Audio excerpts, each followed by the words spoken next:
Welcome to the Steve Stein Guitar Podcast, brought to you by GuitarZoom.com.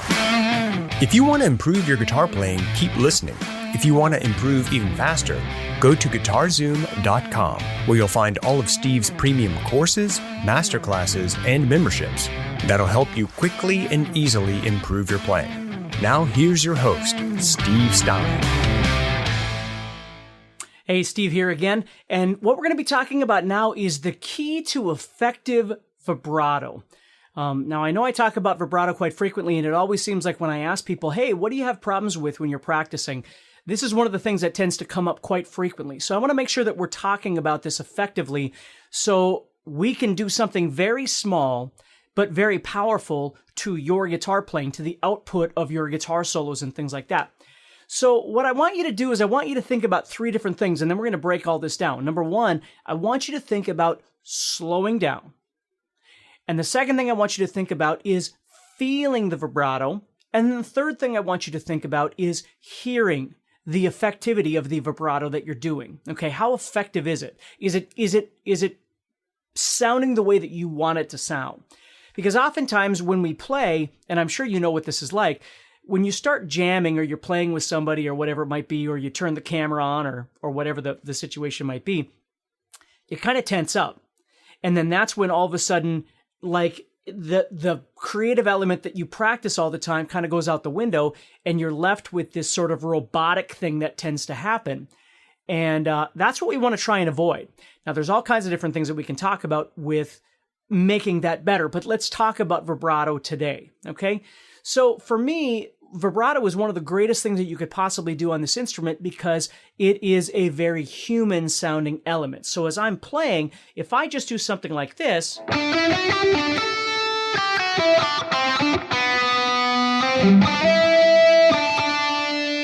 it sounds just fine. But if I can start learning how to add more of this,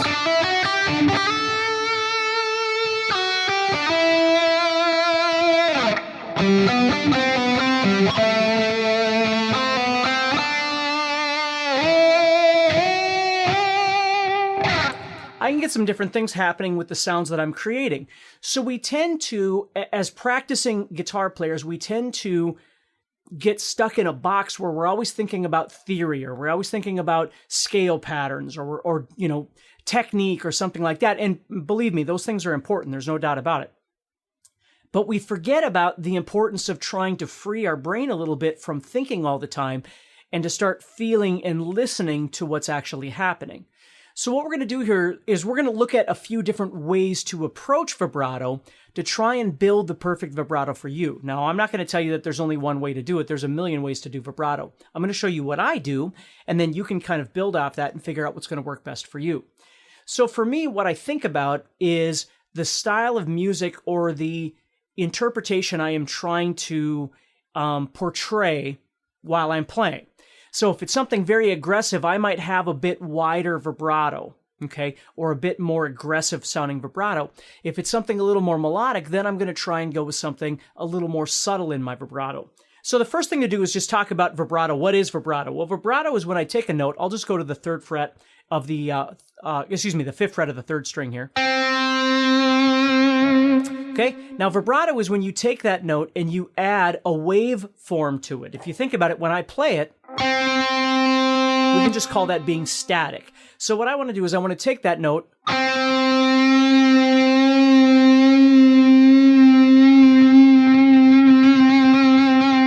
and start giving it some body. It's starting to move, okay? So if you think about it in theory, what you're doing is taking a note that is in tune and you're slightly bending it until it's out of tune, and then you're bringing it back in tune again. So it's a tension and release thing. Well, that's how vibrato works.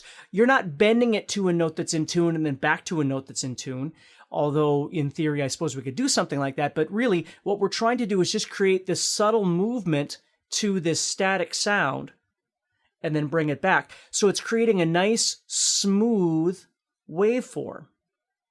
Okay? Now, your job is to figure out how wide do you want that waveform, and how fast or slow do you want that waveform? That's what you're going to be trying to focus on the feel and the listening part of it. Okay, so the first part is just the execution, trying to make this vibrato. The second part is how does it feel and how does it sound?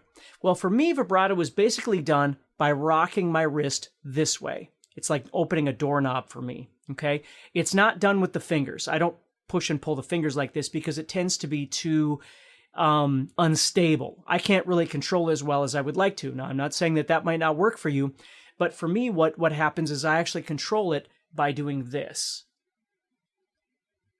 So I'm turning my wrist this direction, and that's what's creating that. Okay? So if I play a note, I'll go back to that 5th fret there. And I just play that.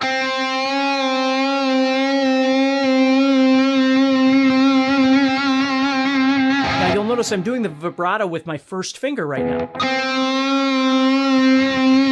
Now, as a matter of fact, this morning I just saw a video of some little girl that was playing, and she got to the, what part did she get to?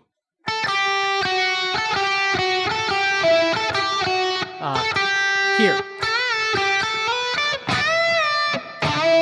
Oops, sorry. Where am I at here?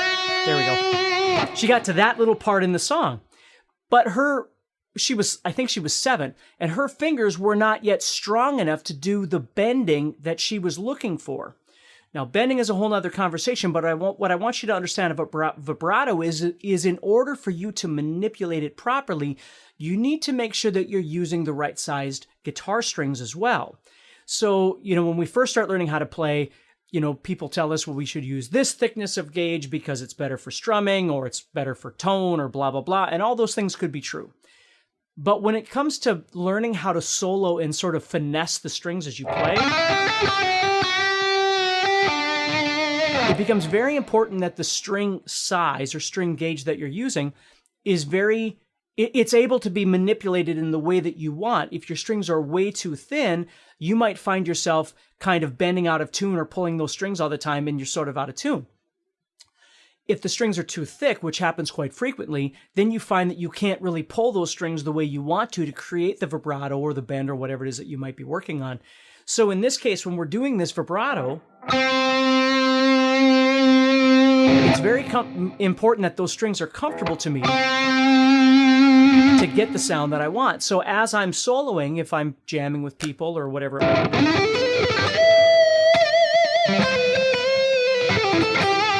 I want to be able to bend in tune. I want to be able to add vibrato. I want to be able to do all these things very comfortably on the instrument without having to fight it.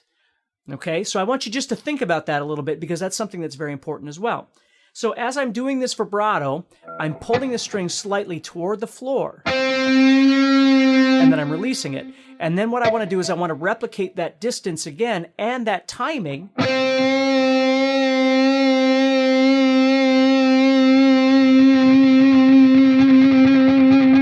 create this sort of uniform sound. Now, as I do this, and you'll see this if you start watching other guitar players as well, sometimes you'll see that the neck will start moving. And that's a very common thing because you're pulling the string, which is pulling the neck a little bit. And as you release, the neck moves. I'm not just, out here in midair trying to go, something like that. I'm using this tension of pulling the string, which is causing the neck to move a little bit.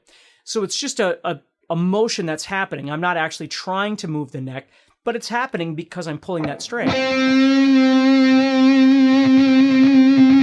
the neck starts moving a little bit. Again, it doesn't mean that's going to happen for you.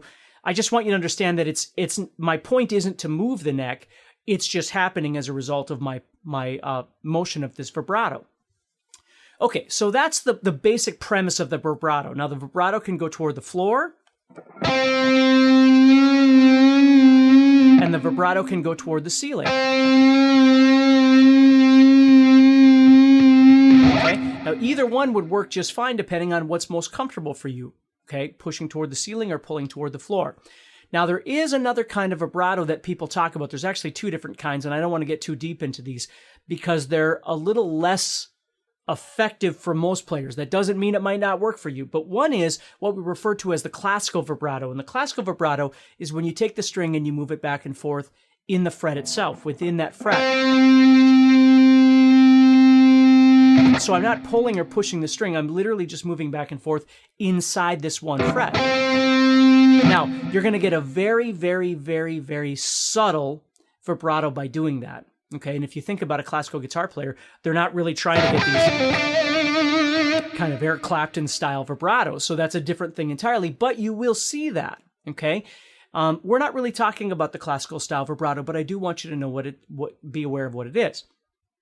Now, the other thing that you'll hear about is more of what's called a circular vibrato, which is kind of when the hand kind of starts moving in a circle, and you can start seeing the finger sort of move in more of a circular motion. If you're enjoying this episode and you'd like to support the podcast, go to GuitarZoom.com and consider becoming a premium member. There are 3 memberships to choose from. VIP, which gives you instant access to a library of short but powerful courses as well as new bite-sized lessons each month. There's also Play Songs that gives you step-by-step lessons so you can learn to play your favorite songs fast. And finally, there's Masterclass, university-level training on everything from soloing to music theory, from blues to home recording. For more info about these memberships and all the premium courses available to you, go to GuitarZoom.com. Now back to the podcast. Now again, for me, people have commented that sometimes I'll play circular sort of vibrato, and if I do, it's simply by accident because of whatever it is I'm doing. If I'm playing kind of slow maybe, or something like that. But I think a circular motion of vibrato is more of a natural thing that happens. So if you just think about the fact that you're trying to pull toward the floor or push toward the ceiling and kind of decide which one works best for you, it may seem like your hand is moving in a bit of a circular motion. Here's one thing I want to tell you though, aside from those, okay, is that for the most part, if you think about it, what you're doing is you're taking this note that is static, right? You're just playing it, and you're adding this push or pull, right? If you're going toward the floor or going toward the ceiling, which is causing the string to be sharp, which is out of tune. And then you're bringing it back into tune, and then you're pushing it back out of tune again. That's kind of the nature of it. If for some reason you find yourself, here's our static sound, you pull the string, and then you push it over, and then you pull it back, you're never coming back to the static pitch. So you're getting this. And it begins to sound very awkward because the ear isn't ever hearing it come back in tune. It's just always out of tune. So the trick is for you to decide whether you like to pull that string or push that string, or maybe you like the classical vibrato or whatever it might be. Again, if you play anything of modern music, I would highly recommend you get used to playing a little bit wider vibrato by pulling toward the floor, or pushing toward the ceiling, or whatever it might be. But don't do both at the same time. Okay. Now you might ask, well, should I be pushing, toward the ceiling or pulling toward the floor? I do it both ways. It just depends on where I'm at in my solo. So if I'm playing, sometimes I'll push toward the ceiling. I'm going to be honest with you though. If I have the opportunity, I will pull toward the floor almost all the time. That's a very common way for me to do it, is pulling toward the floor. Now, if you think about it though, if I was on the first string, I can't pull toward the floor because I'm going to go off the guitar. So if I was on the first string, I would be pushing toward the ceiling.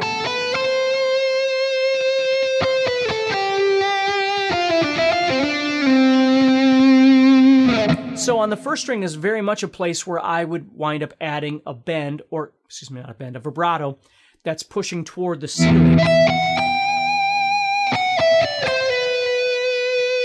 Okay? So first step is relaxing. So let's go back through these a little bit and try and start building this. And of course, you can pause this anytime you need to. So the first step is slow down and relax. And what I mean by that is you might be playing, let's say you're playing a scale of some sort. So you're going.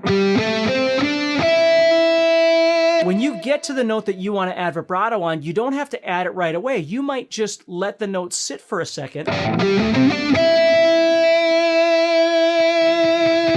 then begin to add that vibrato. Now, again, if you think about it, my vibrato is done by rocking this hand back and forth like that. That's what I'm doing. I'm not doing this. I'm not going... I'm getting this sort of weird space age kind of sound. I'm just getting to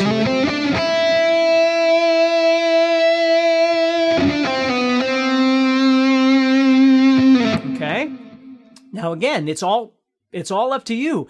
But if you are panicked, like I talked about in the beginning, or you're feeling very nervous, what happens is everything tends to compress together. You play faster, you play messier, all these things that you're trying to do are coming together very quickly, and there's no space. So you got to relax. Just slow down a little bit, okay? Then as you're playing, kind of get used to in the beginning not doing anything to the note just for a little bit, a second, a half a second, I don't know, and then begin adding your vibrato in a very subtle manner.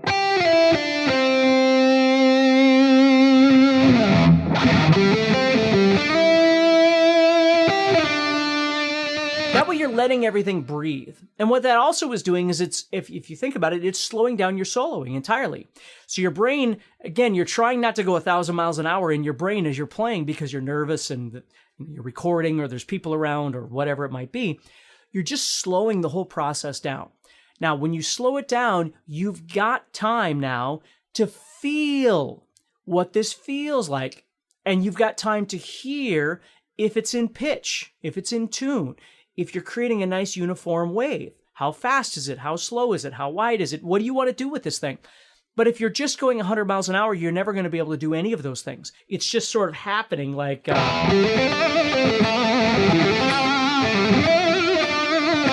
and you just get this kind of craziness that sounds like, you've had too many energy drinks or something like that. Slow down. Okay, give yourself time. That's one of the greatest things about learning how to solo is, we practice all these techniques to play fast and, synchronization, all these things, which is wonderful. But when it actually comes to time to solo, everything shouldn't sound like that. Like we should be able to move back and forth between high and low and fast and slow and loud and soft and all these different kinds of things. And vibrato is a great opportunity for you to finish off a phrase. Okay, so I can do a vibrato, I can move into it.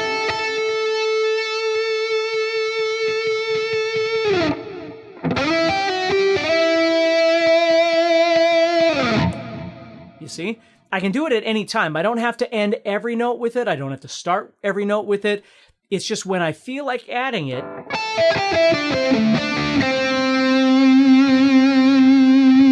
add that vibrato in, okay? So vibrato... let me recap the three things. Slow down and then become aware of what it feels like and what it sounds like. Decide whether moving toward the floor or moving toward the ceiling feels better to you. At this point, don't really worry about a classical vibrato and don't let your human nature kick in and go, well, he said don't worry about it, so I'm going to learn. That's fine, but then you're off the beaten track again, okay? You're in the weeds. I always tell people, try not to get in the weeds, okay? Just like playing golf. The goal is to stay on track here. Learn to do something that's going to make your playing so much better. Don't go, well, what are all the variables? And let me study this thing for 9 years. And then, no. Just figure out something that's going to work for you that tomorrow when you wake up or the next day or a week from now, you're proud of what you're doing. It's feeling good. Okay. So moving the vibrato toward the floor, moving the vibrato toward the ceiling, figure out what works best for you. Really focus on the feel of that movement. If you're doing it this way right now, I would recommend trying to move away from that just because you can learn to have more control by pulling or pushing, okay? Now, you can do a vibrato with any of your 4 fingers, right? You could do a vibrato with your pinky or your 3rd finger or your 2nd finger or your 1st finger. Any of them can do vibrato, and you can have all 4 on the same time. Okay? So it's going to be a little bit different for everybody, but I just want you to be aware of that. Okay? So we're pushing or we're pulling. Okay? We can use any of the fingers. And we also learned that if we're on the 1st string, that would be a logical place to push toward the ceiling. Just like if we were on the 6th string, the logical thing to do would be to pull toward the floor. Because you can't push forward because you're going to go off the guitar.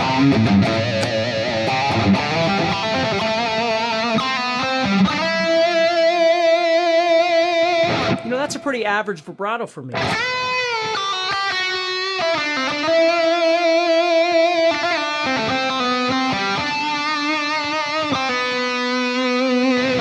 Not saying yours has to sound like that. I'm just saying that's what feels comfortable for me when I play.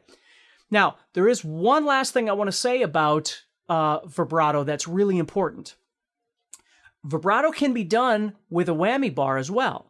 Okay? Now, everybody's different, but with a whammy bar, what you can do is go to a note, and you can either push down a little bit on the whammy, but bring it back up, or you can pull up a little bit on the whammy, if you can. Some guitars don't. Okay? So the vibrato, when you use the whammy bar, or the tremolo arm, or whatever you want to call it to make a vibrato, they tend to get a little more accelerated, a little more cartoonish.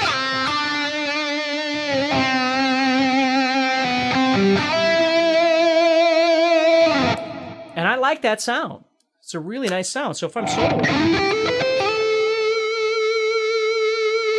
sometimes I'll go for the arm.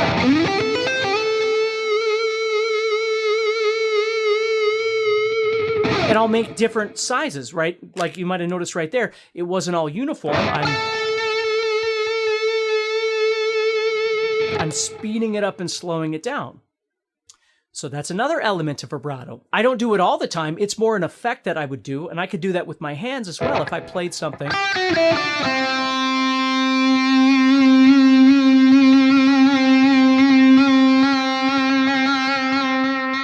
You see, I can do different kinds of things. I don't do that every time I do a vibrato. That would be like always equate it to a singer. If a singer is singing and every time they get to the end of a note and they go, it would sound really weird, right? But to do it once in a while as an effect to your solo would be something very cool that you could do. So there's a lot of space for you to get creative with how you want to approach your vibrato. Okay, how wide you want it, how fast or slow you want it, all these different kinds of things. And then there's the technical aspect. Are you pulling or pushing it to make it comfortable for you? Do you have the right strings to make this whole, element comfortable? Do you want to try and do a whammy one, or don't you have that capability? Maybe you have a guitar that doesn't have one. So what? So you don't do that, right? Or if you do, does it stay in tune? All of those different kinds of things. And always remember, don't get lost in the weeds. Don't start going off the wrong direction, and then all of a sudden you're studying for the sake of studying and you're not actually playing. I always want you to be playing. That's what I want. And building that confidence. So something to think about a little bit, a really great conversation to have. So take care, practice hard, and I'll talk to you soon. Next time on the Steve Stein Guitar Podcast.